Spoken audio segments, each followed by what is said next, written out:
Bonjour à vous et bienvenue à cette autre émission de la Parole vivante. Cette émission où est-ce qu'on prend la Bible et on découvre qui est Dieu. On découvre qui nous sommes et son plan extraordinaire pour vous, pour nous, pour toi. Bienvenue dans nos studios temporaires. Ça fait 2 mois, je dis ça. Hein? C'est ça, oui. Bienvenue, Jeff. Merci, Simon. On aimerait rappeler aussi, parce que certains auditeurs se demandent, est-ce qu'il y a eu l'enlèvement et Jean-Pierre, pas Jean-Pierre, mais Régent est rendu au ciel? Non, en fait, on voulait vous mentionner, Régent a pris sa retraite de ce ministère-ci. Le Seigneur l'a dirigé plus dans la région de Saint-Georges, où il est évangéliste au sein d'une église. Et le Seigneur continue de l'utiliser grandement. Et la parole vivante, cette émission, on s'est adapté, puis on essaie de remplir. Et si on est ici aujourd'hui, c'est grâce à lui, parce que c'est pas mal lui qui nous a enseigné toutes les bases. On n'était pas des gens de la télévision. Régent avait une formation, lui, particulière. C'était quelqu'un qui était à la télévision depuis des années. Ouais. Il a été aussi, avant, de manière professionnelle dans le milieu du média, la radio et d'autres. Donc, on peut encore entendre sa voix. Je l'entends, moi, dans ma région, dans la région de Montréal, à WCHP. À l'émission La Parole vivante. Exactement, moi. À la voix aussi de Stanley, et ainsi de suite. Donc, on voulait juste prendre ce temps pour informer les gens que notre partenaire qui nous a enseigné toutes nos bases, et on espère qu'on ne massacre pas trop la formation qu'il nous a donnée. Et on est très reconnaissant pour ce que Dieu a fait au travers de lui, parce que ça arrive souvent, je rencontre des gens, puis que Dieu l'a utilisé pour les amener à lui, pour toucher leur cœur dans différents... Bref, Régent a été grandement utilisé par Dieu, puis on est reconnaissant. Exactement, oui. Fait qu'on voulait le souligner. Et voilà. Actes, chapitre 18. J'aimerais, avant qu'on puisse plonger dans le texte et nos discussions, je vais lire, c'est quand même quelques versets, pour qu'on puisse, que les auditeurs et qu'on puisse l'avoir bien en tête. Donc, j'aimerais vous inviter à prendre votre Bible dans Actes, chapitre 18. Je vais lire les 11 premiers versets. Après cela, Paul partit d'Athènes et se rendit à Corinthe. Il y trouva un homme nommé Aquilas, originaire du Pont, récemment arrivé d'Italie avec sa femme Priscille, parce que Claude avait ordonné à tous les Juifs de sortir de Rome. Il se lia avec eux, et comme il avait le même métier, il demeura chez eux et il travailla. Ils étaient faiseurs de tentes. Paul discourait dans les synagogues chaque sabbat, et il persuadait des Juifs et des Grecs. Mais quand Silas et Timothée furent arrivés à la Macédoine, il se donna tout entier à la parole, attestant aux Juifs que Jésus était le Christ. Les Juifs faisaient alors de l'opposition et se livrant à des injures. Paul secoua ses vêtements et leur dit « Que votre sang retombe sur votre tête. J'en suis pur. Dès maintenant, j'irai vers les païens. » Et sortant de là, il entra chez un nommé Justus, homme craignant Dieu, et dont la maison était contiguë à la synagogue. Cependant, Crispus, le chef de la synagogue, crut au Seigneur avec toute sa famille, et plusieurs Corinthiens qui avaient entendu Paul crurent aussi et furent baptisés. Le Seigneur dit à Paul en vision pendant la nuit, « Ne crains point, mais parle, et ne te tais point, car je suis avec toi, et personne ne mettra la main sur toi pour te faire du mal. Parle, car j'ai un peuple nombreux dans cette ville. » Il demeura 1 an et 6 mois enseignant parmi les Corinthiens la parole de Dieu. Jeff, je sais que ça fait longtemps que tu enseignes la parole, que tu partages la parole de Dieu à des gens, que ce soit des chrétiens, que ce soit des non-chrétiens. C'est pas toujours facile. Puis ici, on voit un homme qui est passionné. Passionné, il ne peut pas se retenir de parler de Jésus-Christ, de proclamer l'évangile de Jésus-Christ. La réconciliation entre Dieu et les pécheurs. Mais ça ne tourne pas tout le temps bien. Et c'est intéressant de voir comment Dieu, dans cette histoire, dans ce court moment, que même Paul avait besoin d'être encouragé. Même Paul avait besoin de dire, non, lâche pas, parle, j'ai un peuple nombreux, de tes frères, je vais être avec toi. Le même genre de langage que Dieu utilisait avec Josué. J'ai une mission pour toi, vas-y. Ici, Paul, il se fait complètement fermer la porte, même injurier tout ça. Puis ça nous dit qu'il secoue ses vêtements et leur dit que votre sang retombe sur votre tête. C'est pas tout le temps facile de prêcher l'Évangile. Non, surtout si on essaie d'être le plus fidèle possible au texte, au message qui nous a été confié, et pas de succomber à la tentation, des fois, de dire aux gens ce qu'ils aimeraient entendre. Parce que la vérité, j'imagine des fois un peu un médecin, je ne suis pas médecin, non? Mais j'imagine un médecin qui doit annoncer à un de ses patients qu'il l'a eu pendant plusieurs années. Un jour, il découvre finalement qu'un de ses patients a un cancer et même phase 4 ou 5, on dit. Je ne sais pas s'il y a 5, là, mais en tout cas, phase terminale. Il lui reste quelques temps. Ouais. Et puis, comment il se sent dans son bureau, surtout si c'est un médecin qui a de la compassion, un médecin qui tu sais, qui est responsable, puis un bon médecin. D'annoncer une mauvaise nouvelle, là, c'est pas agréable. C'est lourd. Et la réaction des gens, on est dans un fort déni. Tu sais, dans le sens, c'est dur pour nous. On arrive tous dans cette vie, et beaucoup de gens peuvent dire, écoute, j'ai pas demandé, moi, de naître. Et puis en plus, j'ai pas demandé tout ce qui m'arrive, et je dois en plus mourir. Il y a peut-être même un jugement qui m'attend. Tu sais, tu commences l'Évangile en disant, je le sais, moi, comme toi, on est arrivé dans ce monde. Le problème, c'est que il faut voir d'abord, justement, le problème. Et ça, c'est dur. C'est dur de voir le problème, et c'est dur quand tu sais c'est quoi le problème, comme tu dis, de l'annoncer. Et j'aimerais m'adresser à vous aujourd'hui d'une façon tout à fait spéciale. Moi puis Jeff, peut-être que des réguliers qui nous écoutent, vous nous entendez parler tout ça, mais sachez qu'on est pleinement conscient qu'il y a des gens qui vivent des choses. Et parfois, on parle avec humour et tout ça, mais il y a un grand sérieux puis une grande compassion parce qu'on sait c'est quoi être séparé de Dieu, on sait c'est quoi la détresse, on sait c'est quoi être désorienté par plein de choses. Et on a pleinement compassion. Et une des raisons pourquoi on fait ça, c'est les mêmes raisons que Paul le faisait, parce que on sait ce que Dieu peut faire dans la vie de quelqu'un. On sait la transformation que Jésus-Christ peut faire. Et après la pause, on va justement plonger dans cet évangile que Paul annonçait, qui transforme et qui nous donne une espérance. Restez avec nous. Pour lui, il a tout organisé sa vie en fonction de cette mission que le Seigneur lui a donnée. De Jérusalem jusqu'aux extrémités de la terre, des rois jusqu'au peuple, que ce soit les Israélites jusqu'à finalement aux païens, tu vas aller annoncer l'Évangile. Et je vais te montrer toutes les choses que tu devras souffrir à cause de mon nom.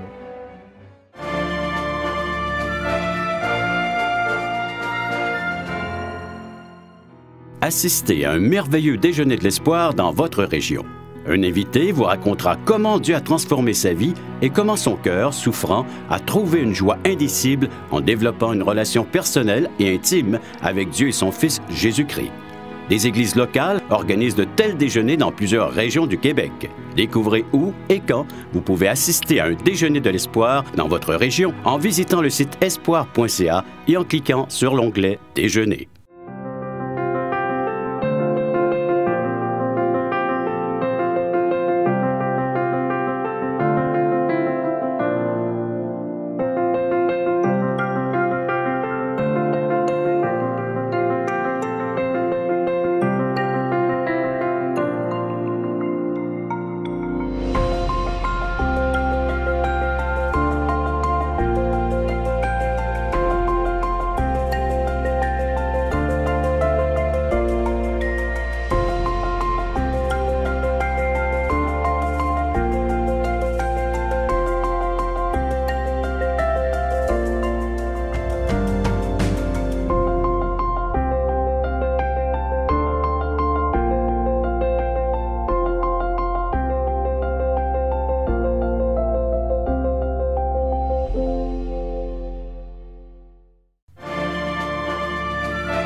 Bonjour à vous. Jeff, ici, on a un Paul qui s'occupe de ses affaires. On voit au début du texte qu'il travaillait. C'est spécial. Bien, Paul, de toute façon, c'était un peu une tradition aussi chez les rabbins. Il y avait, je pense, un dicton en Israël qui disait « Si tu enseignes simplement la Torah à ton fils, tu vas en faire un fils de la géhenne. Enseigne-lui aussi un métier. » Géhenne est en enfer. L'enfer, tu sais, ou l'échec. Et puis, donc, Paul avait cette formation aussi très pratique. Il avait un métier.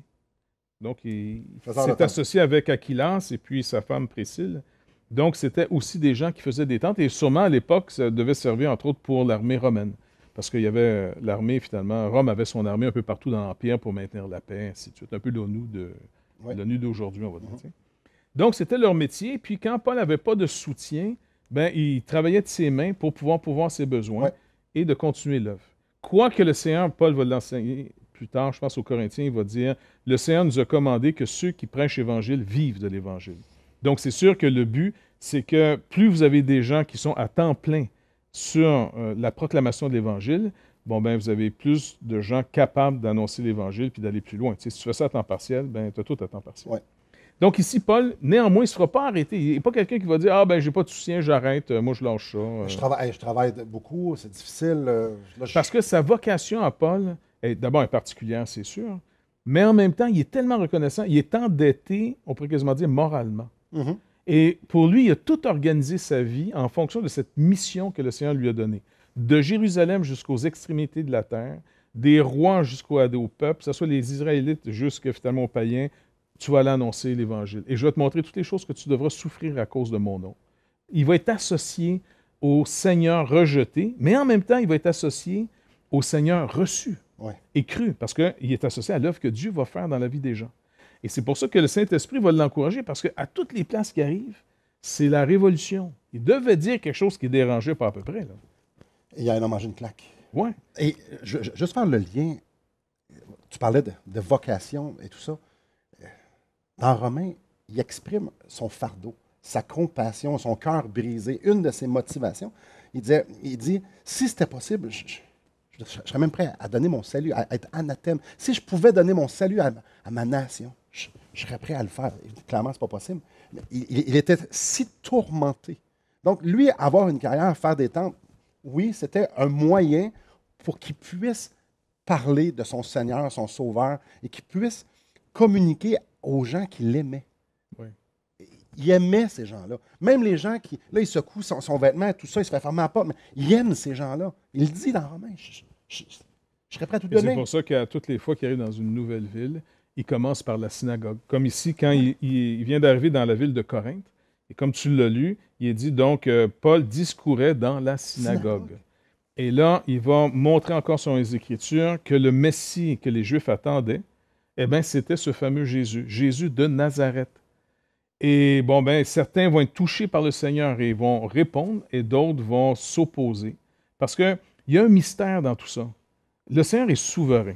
OK? Le Seigneur Jésus a dit avant de partir, tout pouvoir m'a été donné, ou toute autorité m'a été donnée dans le ciel, comme sur la terre. Puis là, quand tu regardes la terre, tu dis, Seigneur, je ne comprends pas ta puissance ou ton règne sur la terre. Il y a tellement de mal. Tu dis, tu n'es pas l'auteur du mal. Alors le Seigneur, finalement, dans sa souveraineté et dans sa puissance, même le mal doit passer par son approbation. On le voit très bien dans Job. Ouais. Les limites, c'est Dieu qui émet au mal. Exactement. Et par contre, notre salut, notre réponse qu'on donne à Dieu, eh bien là, c'est l'œuvre de Dieu, c'est l'œuvre du Saint-Esprit. Mhm. Nous, on la vit comme c'était juste nous. Quelqu'un nous a convaincus. On a dit, il y a bon, tout un on est travail en intelligent, arrière. on raisonne, et puis OK, let's go. Mhm. Mais en réalité, le Seigneur nous dit, je vais te montrer un secret de famille. Je vais te montrer ce qui précédait ta réponse. Et là, l'apôtre Paul, ici, il va être encouragé à nouveau par la souveraineté de Dieu. Parce qu'il est sûrement découragé, il prêche encore dans la synagogue, le même scénario arrive encore, les Juifs s'opposent, l'injure, puis là, ça va-tu finir encore en émeute, va me faire battre? Encore la même histoire qui se répète. Oui, là, c'est pas juste qu'il sera plus aimé puis qu'il va être boudé puis on ne dira pas bonjour dans la rue. Là. Non. Je veux dire, le gars peut finir encore lapidé, il peut finir battu, En prison, en prison. mort. Ouais. Et là, écoute, c'est un homme hors pair, là, mais même lui, il a des limites peut-être. Et le Seigneur est tellement bon avec ses ouvriers. Il nous voit, il nous connaît. Malgré que le Seigneur soutient, il rend capable. Paul, c'est le Seigneur qui le rend capable. Mais il sait très bien que Paul a des limites. Paul a besoin d'être encouragé. Alors, il va venir le visiter dans une nuit, dans un rêve. Il va lui parler. Et ça, c'est vraiment trop beau. Moi, ça m'encourage énormément. Tu sais. Puis j'encourage même tous nos auditeurs à, si on veut mettre notre espérance en Christ, c'est pas dans un Dieu lointain qui peut-être, si on est assez impressionnant ou si on en fait assez, peut-être qu'il va nous donner. Non, il aime. Il se réjouit quand il voit un seul pécheur se repentir et venir à lui. Il y a une joie dans le ciel, il y a une célébration. Absolument. Et donc, il nous donne une valeur incroyable simplement en nous regardant. Et c'est pour ça ici que le texte dit, il dit... Je t'arrête. Tu veux aller à la pause encore? Je vais aller à la pause. Encore. Tu as encore besoin d'aller à la pause? J'ai encore besoin d'aller à la pause. En fait, juste mettre la table, il va lui dire, continue, tu vas rentrer dans mon travail, j'ai un travail pour toi. J'ai quelque chose de planifié pour toi. Lâche pas, Paul. Mais je te dis d'arrêter, puis c'est moi qui continue. Bon, je vais arrêter. Parce que, en fait, j'aimerais ça pouvoir vous offrir quelque chose. Deux choses. Le livre Destination finale, un livre qui parle de notre pèlerinage vers l'éternité.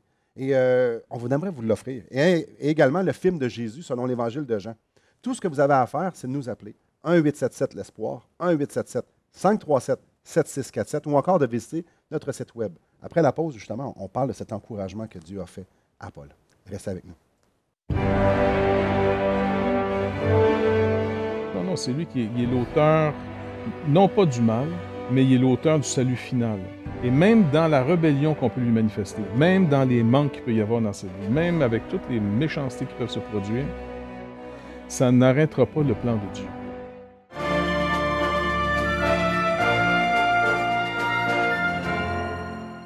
Voulez-vous combler le vide dans votre âme? Avez-vous soif d'une sérénité intérieure? La souffrance de votre cœur vous lasse-t-elle? Appelez dès maintenant pour recevoir gratuitement un évangile de Jean pour connaître l'amour de Dieu, un Nouveau Testament pour trouver des réponses à plusieurs de vos questions, le livre Destination finale pour comprendre la nécessité du salut et finalement la Bible et le salut qui nous explique comment recevoir Jésus. Contactez-nous à espoir.ca ou composez 1-877-l'Espoir.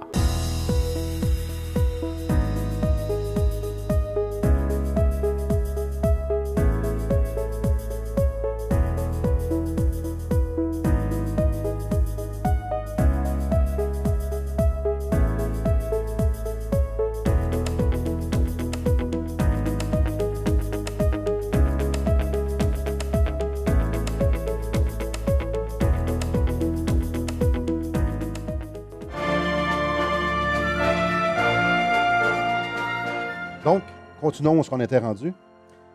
Là, un gars comme Paul peut avoir des limites. Oui. Et puis le Seigneur, finalement, va encourager Paul sur la base qu'il est souverain.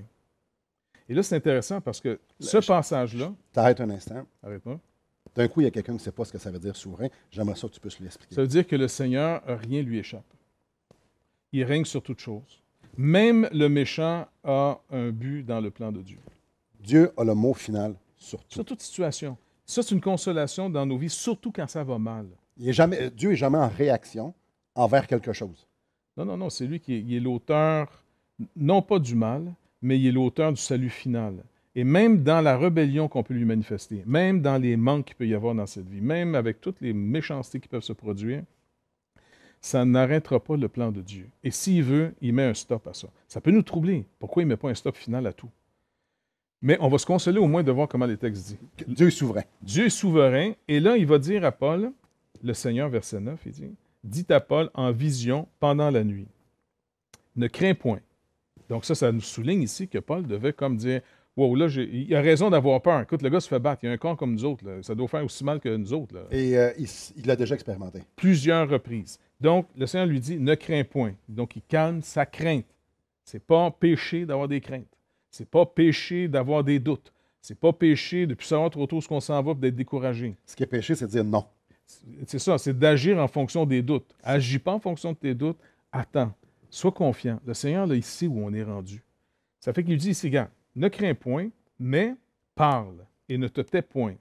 Donc, c'est vraiment intéressant. Parle, ne te tais point, c'est un peu la même affaire. Oui. Mais c'est pour dire, laisse-toi pas intimider. Remets pas en question non plus le message que tu donnes. Peut-être que Paul est en train de dire, écoute, c'est-tu moi qui n'ai pas une bonne pédagogie? J'aurais-tu faire, je sais pas, appeler une firme de marketing pour sortir mon message parce qu'il ne pogne pas tellement. Tu comprends? Fait que, il a besoin d'être encourageant. Non, le Seigneur va dire, non, Paul, c'est normal. Je manifeste la rébellion des gens quand je leur dis la vérité. Comment tu penses que Dieu a endurci le cœur de Pharaon? Il a simplement dit la vérité. Il a simplement dit ce qui devait être. Et la preuve de ça, il dit à Pharaon, fais le bien, en d'autres mots. Dieu va endurcir le cœur de certains. Ça, là, on ne l'entend pas assez souvent. Ben, non, non, Dieu est trop bon pour ça. Non, non. Paul nous dit clairement, oui, Dieu peut endurcir le cœur des gens. Comment il endurcit? Pas en les poussant au mal, en les poussant au bien qu'on ne veut pas faire, qu'on ne veut pas reconnaître. Voilà. Et c'est ce qui arrive aux Juifs ici, ce qui arrive aux païens qui ne veulent pas croire. Et c'est ce qui arrive encore aujourd'hui. Quand la vérité est annoncée, et la vérité, c'est « fais le bien, honore Dieu et ton prochain comme toi-même ». Et ça, on va dire non. Tu vois pas? Et la preuve de ça, c'est que la vérité avec un V majuscule est venue. Oui. Et on l'a crucifié. Ça dérange, la vérité. C'est sûr. Parce que la première partie de la bonne nouvelle n'est pas une bonne nouvelle. Mais ça met en lumière qui on est, la vérité. C'est sûr. Si je vis dans le mensonge, la vérité met en lumière des aspects de ma vie que je ne veux peut-être même pas me faire croire. Oui, parce que ça brise des rêves un peu là, quand quelqu'un t'annonce une mauvaise nouvelle pour t'annoncer une bonne nouvelle après. La preuve, quand on se fait dire qu'il nous reste quelque peu de temps à vivre, une des choses, c'est que ça vient anéantir l'idée qu'on va vivre et qu'on va être heureux. Non, il y a une fin. C'est ça, oui. Alors là, le Seigneur lui dit quelque chose d'intéressant après, car, il y a un car là-dessus. Ça, c'est vraiment intéressant. Il dit, car je suis avec toi. OK, donc ça compte pas mal. Et personne ne mettra la main sur toi pour te faire du mal. Parle, car, un deuxième car ici, j'ai un peuple nombreux dans cette ville. Maintenant, la grande question que les gens se posent, il y a un peuple nombreux dans cette ville qui n'est pas encore croyant, là, que personne ne connaît. Deux quarts. Quand je suis avec toi, c'est moi qui décide s'ils vont passer la ligne ou non. Et là, je te dis, Et là, je ne leur donne pas la liberté, je leur accorde pas cette fois-ci la liberté de manifester leur méchanceté. Je les bloque. Dieu est souverain. Deuxièmement, il dit, maintenant, là, je m'en viens chercher un peuple nombreux ici. Paul, il dit quoi? C'est ceux que tu savais qui étaient pour croire en toi? Ça, c'est la première théorie. Les Écritures ne semblent pas tellement enseigner ça. Ça, c'est une théorie sur le qu'est-ce que Dieu a vu. Est-ce que Dieu a vu que tu étais pour avoir la foi, que tu es plus spirituel que les autres? Croire que Dieu sera en réaction à nos décisions. Exactement. Et la Bible dit, qui était le premier à le conseiller pour qu'il réponde? Personne. Donc, personne. Alors, finalement, c'est une première théorie qu'il faut enlever sur les Écritures. La deuxième, c'est, j'ai choisi de faire grâce à un peuple nombreux ici. Tu vas continuer à parler et même les opposants ne m'empêcheront pas de venir chercher un peuple que je veux racheter. Bref, l'appel ici, c'est, comme j'ai dit tantôt avant la pause, il y a un travail. Je veux ici parler à des gens, je veux rencontrer des gens. Va là, rentre dans mon travail ici, je veux t'utiliser pour parler à ces gens-là, pour que ces gens-là rencontrent la vérité, me rencontrent moi et qu'ils puissent être sauvés. Oui. Parce que trop souvent, on tombe dans l'idée, et ça, c'est un peu le résidu du péché dans notre vie, d'avoir produit une impression d'autonomie face à Dieu. Ouais. Et le Seigneur nous dit, c'est la première chose que je vais t'aider à te délivrer. Il n'y a pas d'autonomie. Les choses ne vivent et ne se soutiennent pas par elles-mêmes. C'est moi. C'est ça. Alors, le Seigneur dit, regarde, maintenant, je te fais entrer dans des œuvres que moi, j'ai préparées d'avance pour que toi, tu y entres. Éphésiens 2,10. Alors, si on ne fait pas attention, que mon premier travail, ton premier travail, c'est pas d'aller faire quelque chose pour le Seigneur, c'est de chercher du mieux qu'on peut qu'est-ce qui pourrait être sa volonté, par les Écritures, par la prière, par la conversation, en regardant qu'est-ce que Dieu ouvre ou ferme comme porte. Je suis en train de suivre le Seigneur. Et de ne pas se laisser abattre par justement des portes fermées. Dieu travaille aussi par des portes fermées. Oui. Et on le voit clairement ici. Et la porte s'est fermée et on voit, non, mais continue. La porte s'est fermée là parce que je suis souverain, je le sais, je vais t'emmener là. Parce qu'il y a des rencontres divines à être faites. Et aujourd'hui, si on est ici et vous êtes là, il y a une rencontre divine qui doit être faite. Et Dieu est à l'œuvre parce qu'on parle sa parole. On est en train de vous enseigner qu'il veut vous parler. Il veut que vous entendiez à quel point il vous aime. Restez avec nous après la pause, justement. On va vous parler de son amour en dépit de ce que nous, on est. Restez avec nous. On ne peut pas nier que c'est un message qui va déranger la nature humaine dans sa condition présente, qui essaie de faire la paix, pas sur la vérité, mais sur le compromis. Et là, nous, on vient un peu casser finalement, ou péter la ballonne à tout le monde en disant, en passant, on a tous manqué le but. Et deuxièmement, il y en a un seul qui peut nous sauver de tout ça, Jésus-Christ.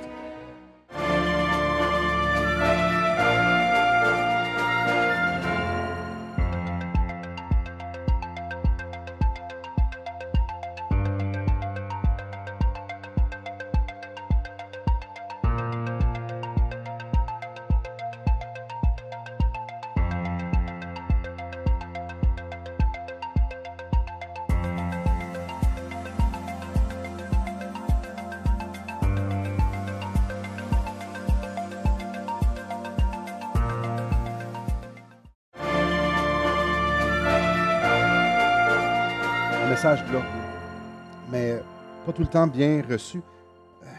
J'aimerais ça qu'on puisse revenir, Jeff. Il attestait aux Juifs que Jésus était le Christ. Ça l'allume le feu tout de suite. Pourquoi aujourd'hui, il y a cette réticence ou ce dérangement? Pourquoi Jésus, c'est pas super populaire? Il y a plusieurs raisons. Une des raisons les plus faciles à citer, c'est qu'on est rendu dans une société, comme dans l'Empire romain, multiculturaliste, multireligieuse. L'athéisme étant aussi une autre forme de religion. Il y a multicroyance. Maintenant, on veut maintenir la paix avec tout le monde puis déranger personne. le message dérange car on affirme que Jésus-Christ est le roi des rois et le Seigneur des seigneurs. Et déjà là, tu confrontes le César de la place, qui lui devient le chef de toutes les croyances et qui permet les croyances à tout le monde. Donc c'est vrai qu'on est dérangeant dans ce sens-là, on ne peut pas se fermer les yeux. Le message est dérangeant. Jésus le dit, vous serez haïs de tous à cause de moi. Donc, on ne peut pas nier que c'est un message qui va déranger la nature humaine dans sa condition présente, qui essaie de faire la paix, pas sur la vérité, mais sur le compromis. Et là, nous, on vient un peu casser finalement, ou péter la ballonne à tout le monde en disant, en passant, on a tous manqué le but. Et deuxièmement, il y en a un seul qui peut nous sauver de tout ça, Jésus-Christ. Et là, les gens, mais qu'est-ce que tu fais des bouddhistes, qu'est-ce que tu fais des musulmans, qu'est-ce que tu fais des bonnes... Je dis, écoute, c'est pas moi qui fais quelque chose. Voici la bonne nouvelle. Il est venu nous sauver. Le salut vient d'ailleurs, en Jésus-Christ seul. En Jésus-Christ seul. Vous à la maison. Tantôt, je parlais, peut-être qu'il y en a qui souffrent parmi vous. Peut-être qu'il y en a qui sont désorientés. Jeff vient de le dire. La Bible l'affirme. En Jésus-Christ seul. La seule vérité, c'est Jésus-Christ. Il est la vérité. Sa parole est la vérité. Ah, mes chers amis, je vous invite, je vous en conjure, sondez les Écritures, sondez la parole. Voyez Jésus-Christ, celui qui vous aime, celui qui est venu mourir sur la croix pour vous réconcilier avec un Dieu extraordinaire. Croyez ce que la Bible dit. Nous sommes pécheurs. Nous sommes pécheurs. Nous avons besoin d'un sauveur. Jésus n'est pas venu partir une religion. Jésus est venu mourir pour toi, est venu mourir pour moi. La seule chose qu'il nous demande, c'est fais-moi confiance. Abandonne toute idée que tu peux te sauver toi-même. Fais-moi confiance.